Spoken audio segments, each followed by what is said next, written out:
নমস্কার বন্ধুরা, mummies kitchen ম্যাজিকে আরেকবার আপনাদেরকে জানাই স্বাগত।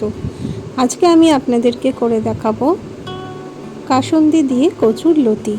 এই সময় কচুর লতি অ্যাভেলেবেল, সেই জন্য আমি রান্নাটা আজকে আপনাদের করে দেখাচ্ছি। প্রথমে লতিগুলোকে খুব সুন্দর করে ছাড়িয়ে ধুয়ে নিতে হবে। দেখুন, ঠিক এইভাবে ছোট ছোট করে আপনারা কেটে নেবেন। তারপর এটাকে একটুখানি জলে, প্রায় 1 কাপ মতন জলে আমি নুন দিয়ে এটাকে ভাপিয়ে নিয়েছি প্রায় 5 থেকে 10 মিনিট মতন। খুব বেশিক্ষণ ভাপালে কিন্তু এটা নরম হয়ে যাবে, তখন কিন্তু রান্নাটা করতে অসুবিধে হবে। এবারে একটা কড়াই নিয়ে নিয়েছি, কড়াইয়ের মধ্যে আমি দিয়ে দিচ্ছি সর্ষের তেল। 2 চামচ মতন সর্ষের তেল আমি এখানে অ্যাড করে দিচ্ছি। এর মধ্যে আমি দিয়ে দিয়েছি 2টো পেঁয়াজ কুচি আর 3-4টে রসুনের কোয়া। এবারে ফোড়ন হিসেবে আমি ইউজ করেছিলাম কালো জিরে।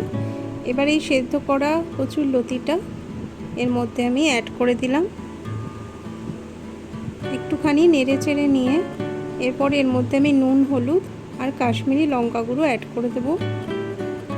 নুনটা আপনারা নিজেদের আন্দাজ মতন দিয়ে নেবেন। বেশি পরিমাণে কচুর লতি হলে সেভাবে একটু নুনটা বেশি দিতে হবে। এখানে যেহেতু অল্প পরিমাণ আমি করছি, তাই জন্য আমি অল্প করেই ইউজ করছি। ঠিক এইভাবে দিয়ে দিচ্ছি। এরপরে আমি এর মধ্যে দিয়ে দেবো নুন আর কাশ্মীরি লঙ্কার গুঁড়ো দিয়ে আরেকবার ভালো করে নেড়ে নেব। চাইলে আপনারা পেঁয়াজটা স্কিপও করতে পারেন, শুধু রসুন দিয়ে সেক্ষেত্রে করে নিতে পারেন।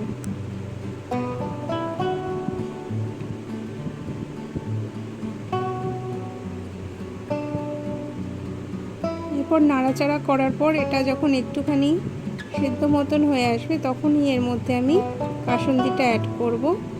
আর চাইলে এর মধ্যে আপনারা টমেটোও অ্যাড করতে পারেন। কাসুন্দিটা কিন্তু ডাইরেক্ট অ্যাড করবেন না, 2 টেবিল স্পুন জল দিয়ে একটু গুলে নিয়ে তারপর অ্যাড করবেন।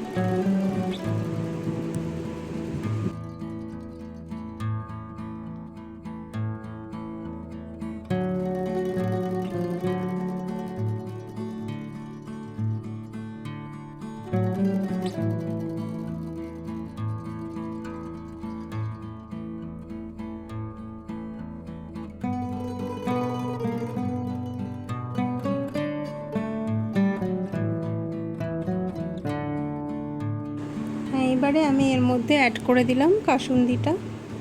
একটু জল দিয়ে আমি গুলে নিয়েছিলাম। চাইলে আপনারা এই কাসুন্দির সাথে অল্প সর্ষে আর পোস্ত বাটাও মিশিয়ে নিতে পারেন। আমি শুধুই কাসুন্দি অ্যাড করেছি। এটা খেতে যেমন টেস্টি হয়, খুবই ভালো হয় খেতে। আর চাইলে আপনারা একটু বেশি করে এর মধ্যে ঝালও দিতে পারেন। আমি এক্ষেত্রে 2টো লঙ্কা দিয়েছি। যদি আপনারা চান লঙ্কা বাটাও এর মধ্যে ইউজ করতে পারেন, তাহলে এটা খুব সুন্দর ঝাল ঝাল খেতে হয়। তাহলে এইভাবেই আপনারা বানিয়ে নিতে পারেন কচুর লতি। দেখুন, ঠিক এইভাবেই তৈরি করে নিতে পারেন কাসুন্দি লতি। এটা আপনারা অবশ্যই আমাকে জানান আপনাদের কেমন লাগলো আমার তৈরি করা রেসিপিটা। আর আমার চ্যানেলটিকে অবশ্যই বন্ধুরা লাইক আর সাবস্ক্রাইব করে দেবেন। ধন্যবাদ।